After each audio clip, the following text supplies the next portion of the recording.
Thank you very much, Las Kiarlock. Minister, thanks for coming to the House today. This is an issue that I've raised previously in commencement debates over the years, and I'd like to take that opportunity to do so again. It's in relation to Freestyle Libre, which diabetes patients can only access if they're under 18 years of age rather than clinical need. The product is widely available for those with diabetes up to the age of 18, and once the patient reaches this threshold, they are then removed from this treatment, save for exceptional circumstances, and are provided with a different treatment, notwithstanding the patient's familiarity and usage of the existing FSL product. The removal of the patient from the treatment they know best is based solely on age considerations and not clinical need or suitability for this product, and that's the key issue here. The issue affects a significant proportion of the Irish population and many people that I've come across in County Louth. The failure to make FSL available for all patient cohorts, irrespective of age, and the reimbursement of the product more generally. So, a couple of things. Having a choice of technology, first of all, is critical. The right technology for the right patient at the right time. The technology that meets the clinical needs and preferences of the patient whilst considering the functionality of the device. So access is not to be determined primarily with an age criteria. Currently, only a small portion of type 1 diabetes population in Ireland, aged between 4 and 21 years, are funded for Freestyle Libre, which accounts for approximately 14% of the type 1 population. While there is a funding in place for another similarly sized cohort of people with type 1 diabetes to access other continuous glucose monitoring systems, these options are considerably more costly. This leaves roughly 20,000 people with type 1 diabetes in Ireland without access to glucose monitoring technology, which has become a standard of diabetes care right across Europe. Ireland is behind the rest of the world in terms of diabetes care. 44 countries worldwide, including Great Britain and Northern Ireland, are now reimbursing Freestyle Libre for intensive insulin users. However, in Ireland, it has been 6 years since PCRS undertook a HTAG appraisal of the product. And yet, all these years later, there's no further certainty or clarity for patients. So the reimbursement of FSL for people with diabetes is significant, as it allows for the remote monitoring of their condition. And that's what's really key about this, because it frees up much needed doctor and hospital appointments, better management of the condition, and it leads to improved outcomes and indeed a better quality of life in the first instance. Glucose monitoring systems enable individuals to more closely monitor their blood sugar levels, reducing the risks and lowering the incidence of diabetes-related complications. And again, Minister, these technologies have become a very fundamental part of the diabetes care in many countries, and access to them should be considered as a real right for people living with diabetes. And discriminating against them in terms of age, I don't believe makes sense. I think children who can commence their treatment on this device and then see themselves forced at the age of 18 to simply switch over to another treatment process by virtue of their age, I just don't think that makes sense personally to me. And indeed, a survey of diabetes patients in Ireland highlighted the frustration of many people with diabetes who are unable to start or had to stop using flash glucose technology due to a lack of reimbursement and unaffordability. So this issue impacts not only the individuals with diabetes who are able to access this really important technology, but also indeed their families and the wider community.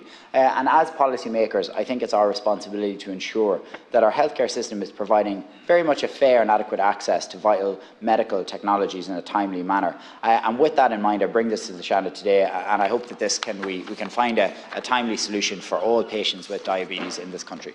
Thank you, Senator. Minister Donovan. Thanks, Cahill, again, and taking this on behalf of the ministers in the Department of Health, none of whom are available today. And I'd like to thank the Senator for raising it. The HSE has statutory responsibility for decisions on pricing and reimbursement under the community schemes in accordance with the Health Pricing and Supply of Medical Goods Act 2013. In making a relevant reimbursement, the HSE is required under the Act to have regard to a number of criteria, including clinical efficacy, the health needs of the public, cost effectiveness and potential or actual budget impact. The Minister for Health has no role in these decisions. There are a variety of glucose monitoring devices and sensors which are available to people with eligibility for diabetes.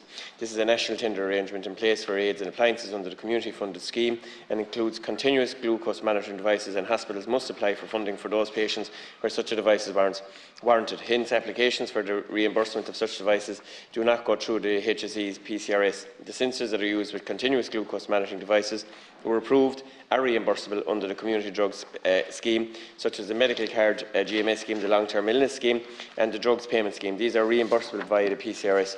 Currently, consultant endocrinologists may apply to the HSE on behalf of specific patients with type 1 diabetes for reimbursement support of freestyle Libre flash glucose monitoring sensors.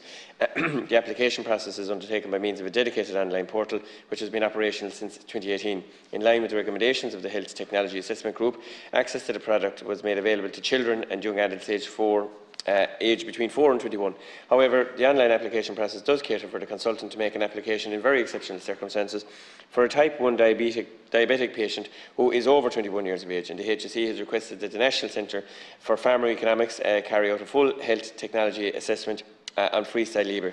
However, despite the HSE emphasising the importance of engaging with the HTA process, the company have not submitted a HTA dossier to date. Following a request from the HSE, the Health Information and Quality Authority has undertaken a rapid HTA to review the evidence of the clinical and cost effectiveness of continuous and intermittent glucose monitoring systems for adults with type 1 diabetes. The HSE is awaiting the outcome of this value assessment, which is currently ongoing and which is expected to be published in the coming months. Freestyle Libre 2 sensors are currently undergoing formal pricing and reimbursement in line with the Health Pricing and Supply of Medical Goods Act for 2013 for patients with type 1 diabetes, and other continuous glucose monitoring devices such as Dexcom and Medtronic devices are available as aids and appliances under the community funded schemes for those with type 1 diabetes, and the respective sensors are available under the community drug schemes and is no applicable age restriction for these. Senator McGahon, respond. Thank you very much, Minister, for that. And I suppose the whole crux of this issue comes to having the choice of it. As I said, that it's really about having the right technology for the right person at the right time in what is their medical journey when it comes to diabetes. And I think the concept of having it based on age criteria rather than a clinical need is certainly an issue. I welcome the report that's going to come from the HSE in the next couple of months. Hopefully that will shed some light on it. But again, I think this really should come down to clinical need rather than age criteria. Minister, respond. Yeah, Chairman, look, I don't disagree with, in principle, with what the Senator is saying, and again, as I say, I'll ask that the Minister for Health revert to him directly.